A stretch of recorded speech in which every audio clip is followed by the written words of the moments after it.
J'ai 22 ans et j'étudie actuellement dans une université du Massachusetts. Depuis 3 ans, je vis dans un appartement appartenant à mes parents. Ils ont maintenant la cinquantaine et avaient acheté l'appartement comme un bien d'investissement avant de déménager de l'Iowa. Cependant, jusqu'à ce que j'aille au Massachusetts Institute of Technology, mon père, en raison de sa nature têtue, était toujours confronté à un problème lorsqu'un locataire déménageait.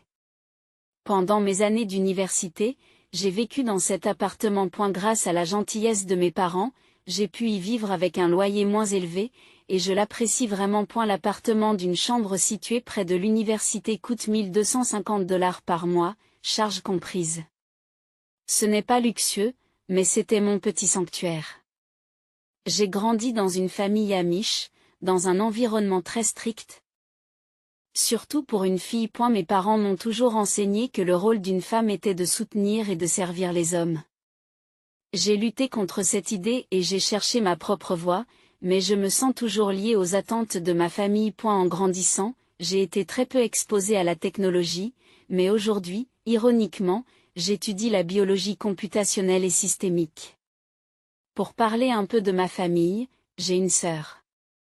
Ma sœur Anna a toujours été traitée de manière spéciale au sein de la famille. Anna est intelligente et séduisante, et nos parents, en particulier mon père, la considéraient comme la fille parfaite.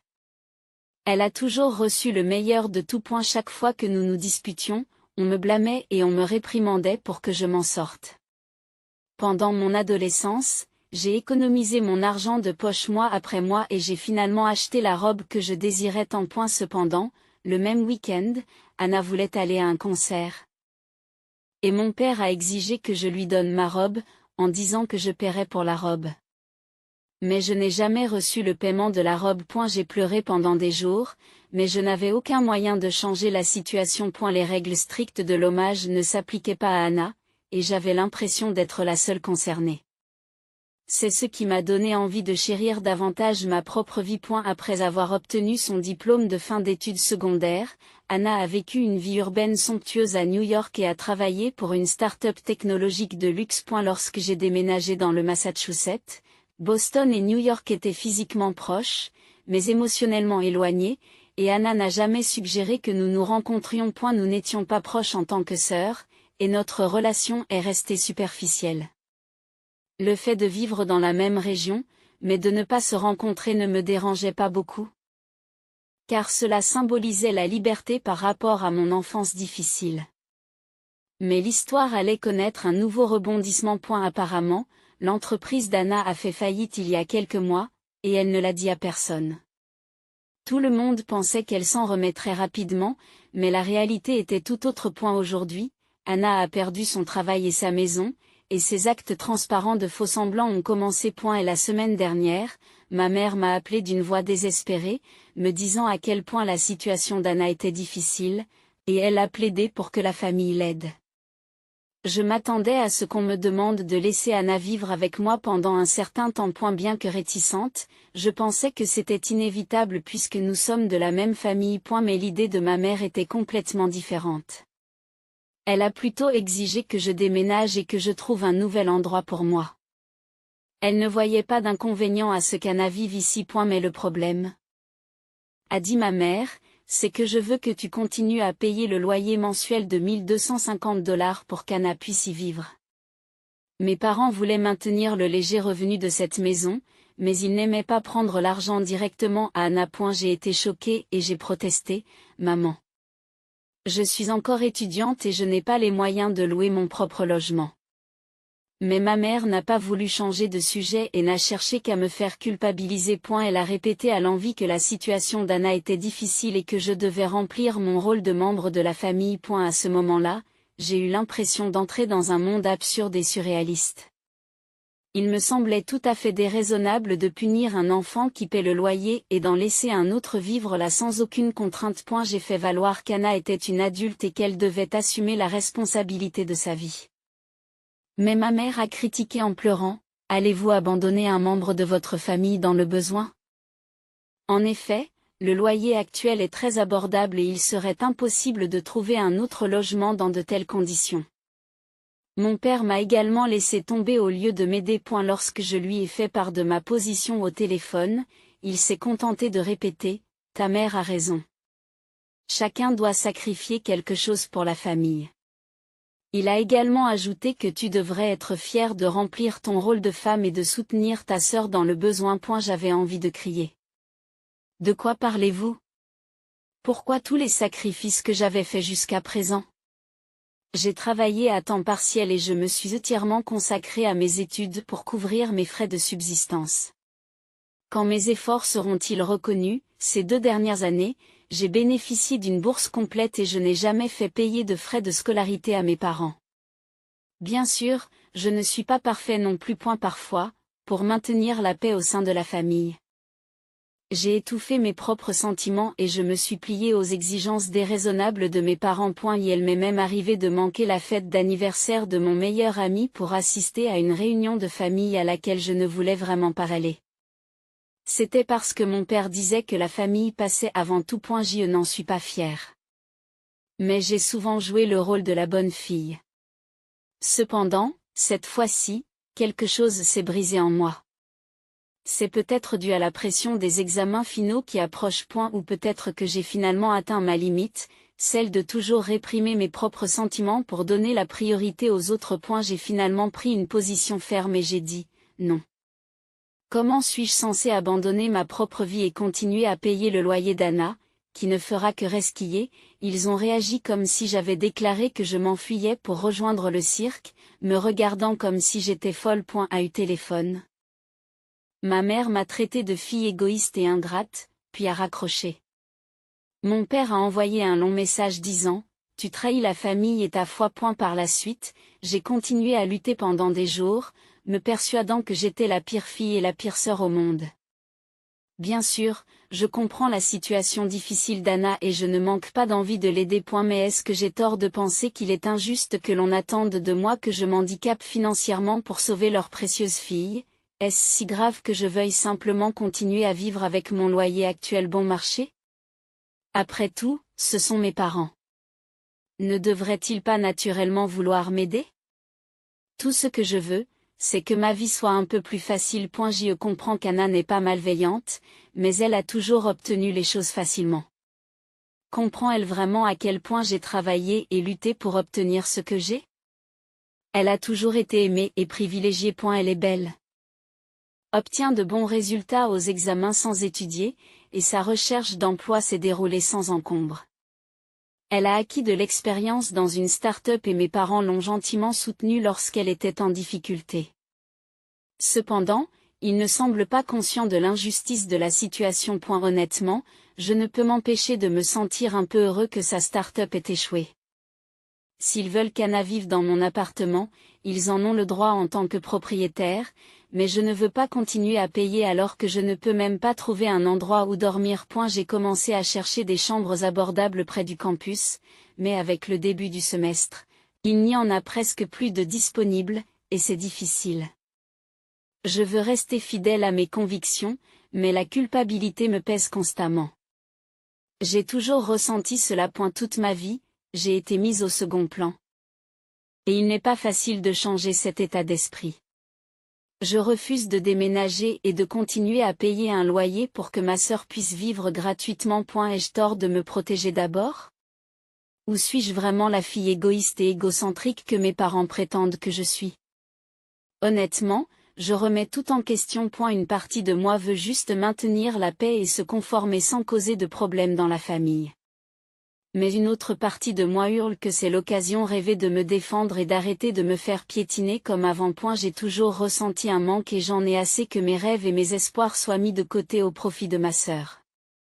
Est-ce si mal de vouloir me faire passer en premier pour une fois? Cette fois-ci, je suis fière de moi parce que j'accorde de l'importance à mes sentiments et à mes pensées et parce que je me suis levée. Permettez-moi de m'expliquer. Je suis d'origine amish. Mais je ne vis plus dans cette communauté. J'ai quitté la maison à 18 ans pour aller à l'université. Après avoir obtenu mon diplôme dans une école amish, il m'a été difficile d'obtenir les qualifications nécessaires. C'est une autre histoire, mais même si je ne vis plus la vie traditionnelle amish aujourd'hui, ses valeurs et ses attentes me touchent toujours. Comme j'utilise la technologie pour mes études, certains pourraient se demander si je suis vraiment amish. Je suis amish. Mais la façon de maintenir les traditions varie d'une personne à l'autre. Ma famille est conservatrice. Mais cela ne veut pas dire que je ne suis pas amish.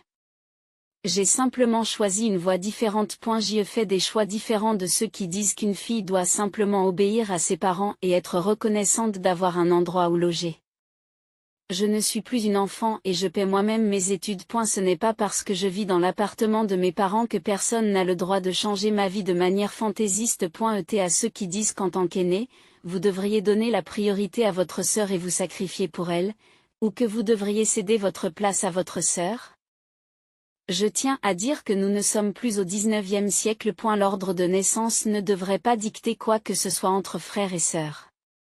Être l'aîné ne signifie pas que je suis un outil à utiliser à la convenance des autres. Mes rêves et mes objectifs ont autant de valeur que ceux des autres, quel que soit leur sexe ou leur ordre de naissance, et je ne devrais pas avoir à me sacrifier pour ma sœur Anna. Il est curieux que personne ne se demande pourquoi Anna, qui a déjà travaillé, ne serait pas capable d'organiser sa vie si nos rôles étaient inversés. Certains pourraient se demander pourquoi je maintiens ma relation avec ma famille si elle est trop contrôlante, mais ce n'est pas si simple. Je les aime. Même si leurs opinions sont inacceptables, ils restent mes parents. Couper les ponts avec sa famille est une décision grave qui ne doit pas être prise à la légère. J'espère qu'en restant sur mes positions et en fixant des limites claires, je pourrai construire une relation plus saine. Les gens disent qu'il faut s'en remettre, mais ces mots sont faciles à prononcer pour quelqu'un qui n'est pas dans ma situation. Essayez, ne serait-ce qu'un instant, de vous mettre à ma place. Que ressentiriez-vous si vos souhaits étaient toujours repoussés et si vous deviez rester dans l'ombre de votre sœur?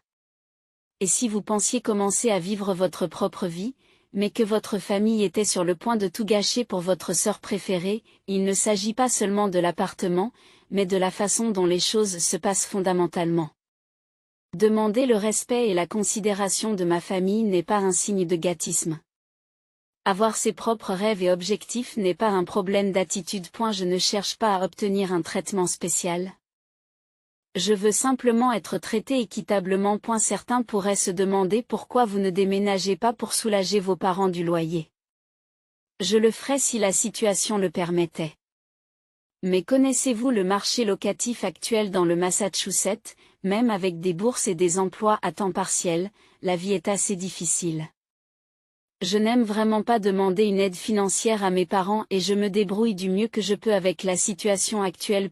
Et si je renonce à ce logement abordable, je n'aurai pas d'autre choix que de rester chez un ami.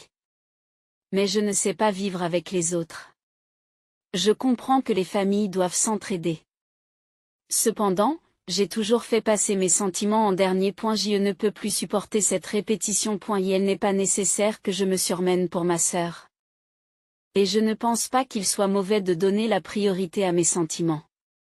Il est temps qu'Anna devienne adulte et prenne ses responsabilités. Mes parents devraient cesser de me sacrifier pour la favoriser. Les mois ont passé. Malgré mes objections, mes parents ont permis à Anna d'emménager dans l'appartement.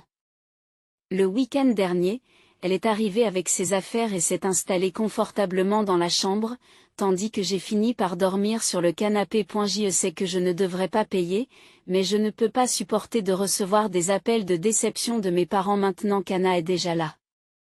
Juste parce que j'ai abandonné ma place pour elle. C'est déraisonnable d'être critiqué comme si j'avais fait quelque chose de bouleversant. C'est ce qu'ont dit mes parents, pas ce que je pense. Cependant, il y a une chose sur laquelle je ne peux pas faire de compromis. C'est de continuer à vivre ici. Je suis déterminée à rester et à continuer à payer le loyer. Mais il est difficile d'exprimer à quel point cette situation est stressante et inconfortable. Même lorsque j'étudie pour mes examens finaux, Anna se détend toute la journée, laissant des déchets partout, agissant comme si elle était en vacances prolongées. J'essaie désespérément de survivre à chaque jour. Ce qui rend les choses encore plus difficiles, c'est son manque d'empressement à trouver un nouveau travail ou un nouvel endroit où vivre, en disant sans cesse « J'essaie juste de régler les choses, s'il te plaît, comprends-moi ». Elle semble totalement inconsciente du fait que ses actions perturbent ma vie. Elle mange la nourriture que j'achète, utilise mes produits de toilette et traite même ma serviette de toilette comme si c'était la sienne. Mes parents appellent pour vérifier si Anna se sent bien. Pendant ce temps, ils m'ignorent complètement, ne me demandant jamais comment je vais ou si j'ai besoin d'aide. J'ai l'impression d'avoir disparu de leur champ de vision. Vivre avec Anna est incroyablement stressant, surtout lorsque je rentre à la maison, épuisée par une longue journée de cours, et que je la trouve en train d'organiser une séance de brainstorming impromptue avec ses amis techniciens. Ses amis se rassemblent, la pièce est jonchée de boîtes de pizza et de canettes de bière, et discutent bruyamment de la prochaine application innovante autour de la table basse. Ils font comme si je n'existais pas, ne faisant aucun effort pour nettoyer. J'ai essayé de faire mes devoirs sur le canapé, mais leurs voix fortes m'ont percé les oreilles. Au moment où je pensais que ça allait se calmer, quelqu'un a crié « C'est ça !» Une idée brillante et le bruit s'est intensifié. Cela a duré 2 heures, jusqu'à ce que j'atteigne mon point de rupture et que je leur demande de baisser d'un ton. J'ai besoin de faire mes devoirs? Ai-je expliqué? Ils m'ont regardé comme si j'avais fait une demande déraisonnable. Et il semblait que le concept d'empathie n'existait pas dans leur monde. Anna m'a dit avec désinvolture que nous étions en train de créer la prochaine grande idée. Lorsque nous serons riches, vous nous remercierez. Je me suis sentie irritée par le fait que son hypothétique succès futur semblait justifier ma souffrance actuelle. Finalement, je n'ai pas eu d'autre choix que de me rendre à la bibliothèque du campus pour trouver un endroit où me concentrer. À mon retour, ils étaient partis. Mais la pièce était toujours en désordre. Sous le coup de la colère, j'ai passé 1 heure à nettoyer les miettes de biscuits et les taches de bière séchées sur le sol. C'est déjà assez exaspérant qu'Anna considère mon espace de vie et le soutien de ma famille comme acquis.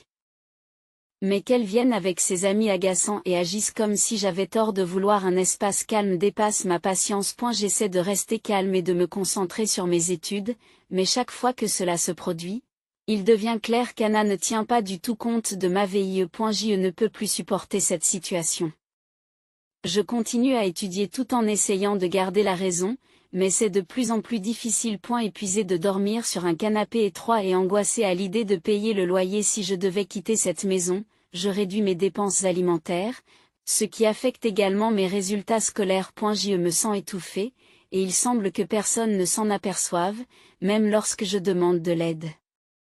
J'ai l'impression qu'on attend de moi que je continue à sourire malgré le chaos qui a bouleversé mon monde. Il y a des moments où j'ai envie de crier, de verser des larmes, de tout jeter et de ne jamais revenir. Mais je sais que je dois persévérer. Je n'ai pas travaillé si dur pour abandonner. Je me dis que déménager dans un endroit lointain après avoir obtenu mon diplôme n'est qu'une épreuve temporaire. Mais parfois, cet objectif me semble si lointain que je ne le vois même pas. 2 mois ont passé, et j'étais occupée par les examens finaux. C'était une période extrêmement difficile, mais j'ai enfin l'impression de voir une issue. La situation d'Anna n'a pas beaucoup évolué, elle s'est enlisée. Nos parents ont continué à dorloter Anna à outrance, et j'ai sérieusement envisagé de demander à un ami de l'accueillir. Mais une chose surprenante s'est produite. Un soir, Anna et moi avons eu une violente dispute à propos de la vaisselle sale qu'elle laissait dans l'appartement, car j'en avais assez de son attitude égocentrique et de son manque de considération pour les autres. Je lui ai dit, en pleurant, à quel point sa présence m'affectait.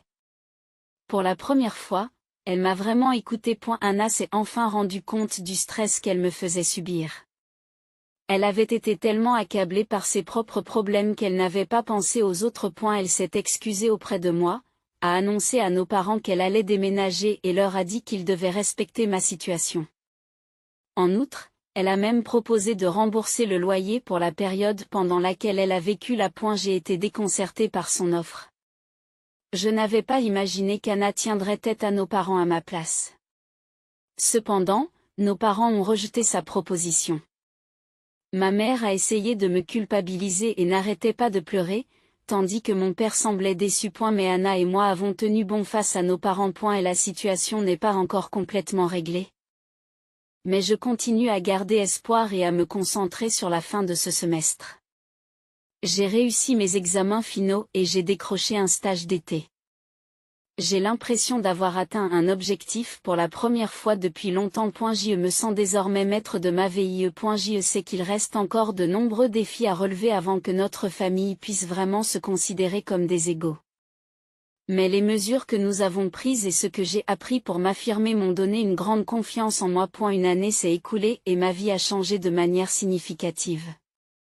Après avoir obtenu mon diplôme, j'ai commencé à travailler en tant qu'ingénieur logiciel dans une entreprise de biotechnologie renommée à Boston, avec un salaire stable, et j'ai enfin loué mon propre appartement. Et la décision de quitter l'appartement de mes parents a été un moment libérateur pour moi. Et ma relation avec Anna se rétablit progressivement. Comme promis, elle a payé le loyer pour son séjour. Plus important encore, elle a finalement reconnu les difficultés que j'avais rencontrées. Actuellement, elle travaille à temps partiel, mène une vie moins tapageuse et est devenue une personne humble et gentille. Et ma relation avec mes parents reste compliquée. C'est particulièrement vrai pour mon père, qui ne reconnaît pas mon choix d'une carrière conventionnelle.